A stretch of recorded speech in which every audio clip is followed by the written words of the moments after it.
Hello, how you cats doing? Today, I want to talk about gold and silver, okay? And I want to teach you guys and show you, because I have a lot of stuff laid out here, that how important gold and silver is in the world. I kind of think gold and silver is the world money, because everybody uses it. I mean, China, Russia, Africa, Mexico, everybody has gold. You know what I'm saying? The United States, Canada, Europe, everybody is using gold, okay? So that's like the floor, as far as I'm concerned, because you can't just print it up like a dollar bill, okay?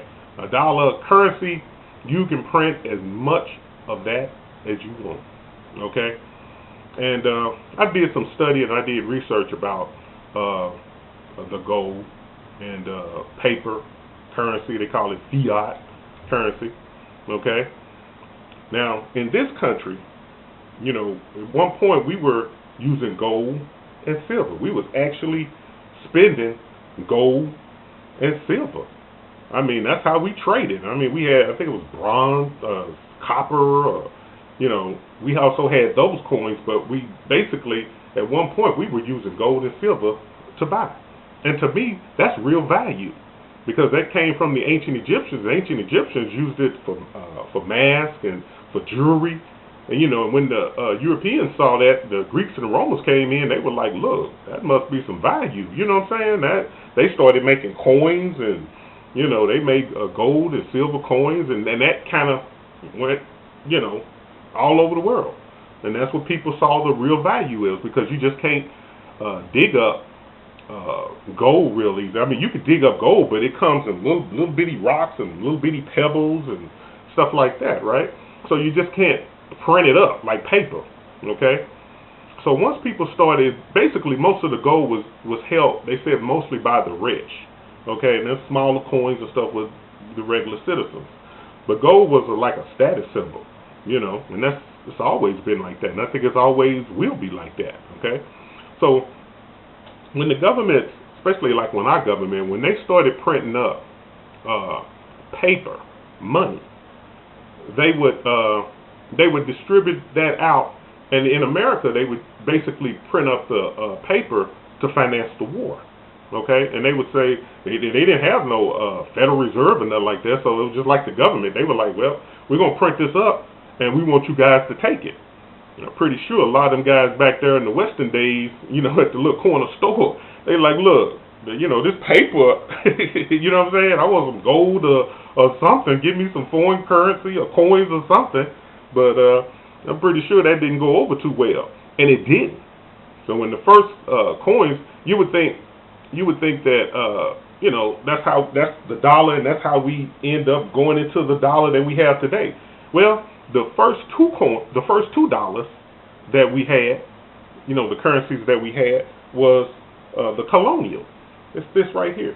This was in the 1690 something, right? I don't know if you can see this. I got light. I hope it ain't coming in with all different colors, but this was the first dollar that we had, okay, or the note that we had, all right? And this was called the colonial. And the colonial, a lot of people, they used it, and the government issued it out. But the problem is that you was able to get goods and services, and all you got was a piece of paper. I copied this off of line, but this is what it looked like, okay? And it went in circulation, and it was backed by so-called gold and silver and people's cattle. And at one point, people would try to trade it back in, and it would be like, look, we ain't giving you no gold and silver for that. So eventually, it eventually collapsed. So this is the colonial. This collapsed. And you say, well, I didn't know a dollar had collapsed. Yeah, it collapsed, okay? So we end up doing it again. In 1775, we do it again. We create another currency called the continental, okay? And then this was supposed to be backed by gold and silver. But the problem was that America was having wars and revolutionary wars, and I don't know how much stuff. Don't tell me how much money the government was spending. Back then, debt was like 19 million something. That was a whole lot back then. But that gave the government an endless supply of money to spend, right? and they would back it by basically the citizens' material stuff, their land and they gold or silver, whatever they had, it was backed by this, and they would print this out, and they tell the citizens, look, you need to take this, you need to accept this. You ain't an American citizen, you ain't a patriot if you ain't taking this. You know what I'm saying? So people would be like, okay, I'll take it. But the government was printing up so much of this paper, to finance what they wanted with the wars and the soldiers and all of that, that the value of this started to fall. It started to fall. You see what I'm saying? Instead of going and getting $1 for something, people wanted $2. Okay, well look, you giving me this, I want $2. Okay? Then the cat said, look, I want about $6 now for this, because I don't trust this. Then they wanted 20. Then they wanted 100.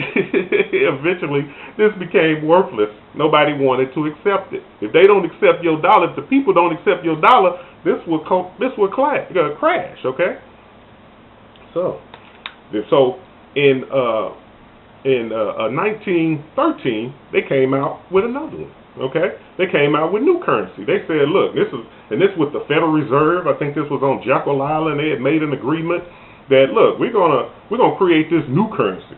Okay, and it was this same thing, same paper, same paper. Only difference is this is the actual thing. I got this at a coin shop. This is the actual coin. Okay, and it says like pay to the, let's see. And you got to pay it in silver. When they go to the bank, you pay it in silver.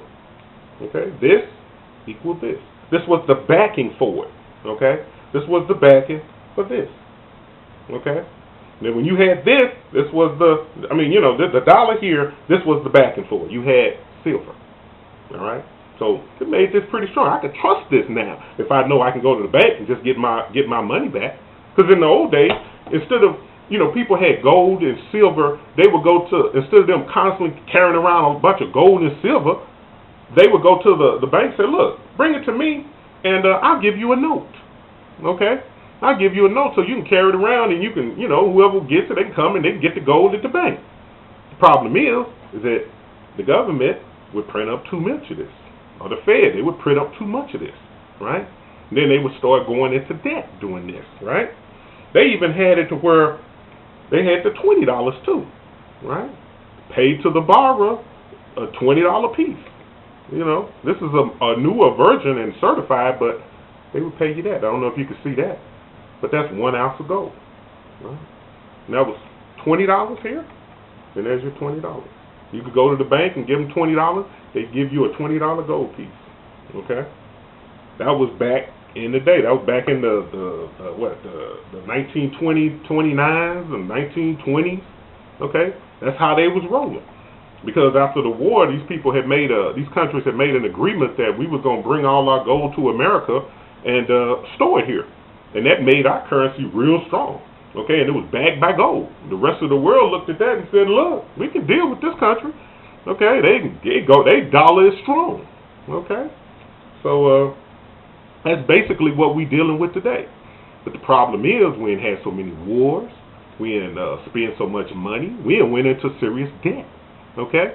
We ain't went into I think we up to, the last time I did a video talking about this, I think it was 17. This was a couple of years ago. It was 17 trillion. Now we up to almost $20 trillion and constantly going up. Every year it looked like $1 trillion is added on. And if Hillary or Trump get in there, it's going to be the same thing. The only thing I think of is Trump might crash it. Some Wall Street boys, no telling what they line to do. You see what I'm saying? So, look, people always say that the Federal Reserve is, your money is protected, and they will insure and give it back your money, and the Federal Reserve is just printing up money and all that, and you got to figure out, what does that mean to me? How does that affect me? I got my money in the bank. What does that do for me? How's that hurting me? Well, what they're doing is, you got the dollar, okay? You got the $20. You got the dollar here, but it's not backed by gold no more. It's not backed by gold and silver no more. You see what I'm saying? In 1979, Nixon went off of that standard, so it's not backed by this no more. They said it's just air. Okay? I go a step further. It's not air. It's not just backed by air. It's backed by what you have in your 401k, what you have under your mattress, what you got hiding underneath this, or in your attic, or wherever you in your bank. And when you talk about black banks, okay, I like black banks, and we need to shop black. But it's none of that stuff. That's the same thing. They using that money. The more the government go out here and have a war and go out here and spend, they're spending your money. They're spending the value of your money, and you don't really know it because you think, well, I got this dollar. That's all I care about. Yeah, but at what cost? That dollar is slowly losing value. When I showed you this right here, this was worth $20 back in the day, right? $20. This was equal. The equal sign right in there. This was equal, right? Today, this thing is worth $1,300 or $1,400. Okay? See, this right here, the silver, the silver with the silver dollar, that's equal back in the day, right? Now, this is worth about $20. It got as much as $50. Okay? A lot of black people I know are buying gold. A lot of black people are buying gold. I mean, you basically have to understand that you have to have some kind of hard currency, gold and silver, so these people won't keep deflating your money, causing your money to fall. Okay? See, you trust in this dollar, but the dollar is very weak. We $20 trillion in debt. Russia in 1998 currency collapsed. I mean, the dollar just it lost its world value, right? And they only had, if I'm not mistaken, y'all may have to research this yourself, but it was like $40 billion with a B. We are $20 trillion in debt. We'll never be able to pay that off. Okay? So you got to look at one day. It's going to come to where they're going to collapse this currency. You see what I'm saying? And I don't care if you got $1 million in the bank account. I don't care if you're a doctor, a lawyer, a psychologist, a football player, baseball player. They are going to collapse this currency. They have no choice. You see what I'm saying? And the smart people, they're sneaking out the back. They're taking money, taking this money, gathering their money, and buying gold. Buying gold. They go to the U.S. Mint. They go to eBay. They go to Kinko's. Whoever sells it. They're sneaking out the back. They got offshore things, gold money and all that, and bit money and all that. Big gold. They got so many gold things. See, they getting ready. China is telling their citizens to buy gold. Okay? They're telling their citizens to buy gold and silver, buy gold, and they come on the news. Do they say that here? No. Because they're going far as the way I see it, this currency is going to collapse. It has no choice. Even the Bible talked about it. It said in one day, in 1 hour, those people were broke, and they would never be able to find that again. They'll never be able to find that wealth again. Okay? Our currency, our dollar, what they call the greenback, it's strong now. It's okay. It's all right. It's been losing value for sure. I mean, because you see inflation constantly going up. But eventually, it's going to just collapse. And the Bible says stuff like they needed a whole week's pay just to pay for groceries. Okay? So brothers and sisters, if y'all don't get some gold, get some silver, stack some of your money in gold and silver, you see what I'm saying? If you don't do that, you see what I'm saying? You're going to lose it. You're going to lose. Your money is going to be worth 10 cents. Your money will probably still be in the bank account. It'll still be under your mattress. Okay? But the problem is that it's going to lose value every day, every week. It could do something like Zimbabwe. The president, Robert Mugabe, was trying to help his people, trying to get them their land back, and the British and America put sanctions on it, and its currency collapsed. Okay? And Mugabe was trying his best to stay afloat, keep his country afloat. People upset, mad. You know what I mean? Money have less and less value. So what he did is he kept putting zeros on his dollar. So instead of $1, it's $10. Instead of $10, it's $100. His money. I went to a coin show. I saw his money, and it was like it's a collectible item now. So what I'm saying? Here's the actual coin. I mean the actual dollar. All right. Right here. $500,000. Okay, and this was able to buy you a stick of gum in 2008. Okay, I mean he got so it got so bad to where one American dollar was almost the same as I think it was $50 trillion. Okay, 50 trillion. That's when a currency collapsed, and that sends his country economy into just a tailspin. Them folks had to do all kind of stuff. I saw a video about how their currency had collapsed, and the poor was just like, man, not we. They were blaming Mugabe. It wasn't really his fault. You see what I'm saying? He had they was at the riverbeds panning for gold. You know, that was sort of like a savior. And what would and here's my solution for that. I heard a guy in Argentina say the same thing when their currencies collapsed. He said we needed to buy gold because when their currency collapsed, you got to have enough gold to keep you afloat because that gold that's the world's money and it basically stays the same. This is the only thing that changes. It falls. Okay, so brothers and sisters, you know, we have to look at doing smart stuff with our money. I mean, we could put it in black banks because you still got a deal. But you need a certain percentage of your money in gold and silver. And you say, well, I can't afford that. You know, that's a lot of money. They got it smaller.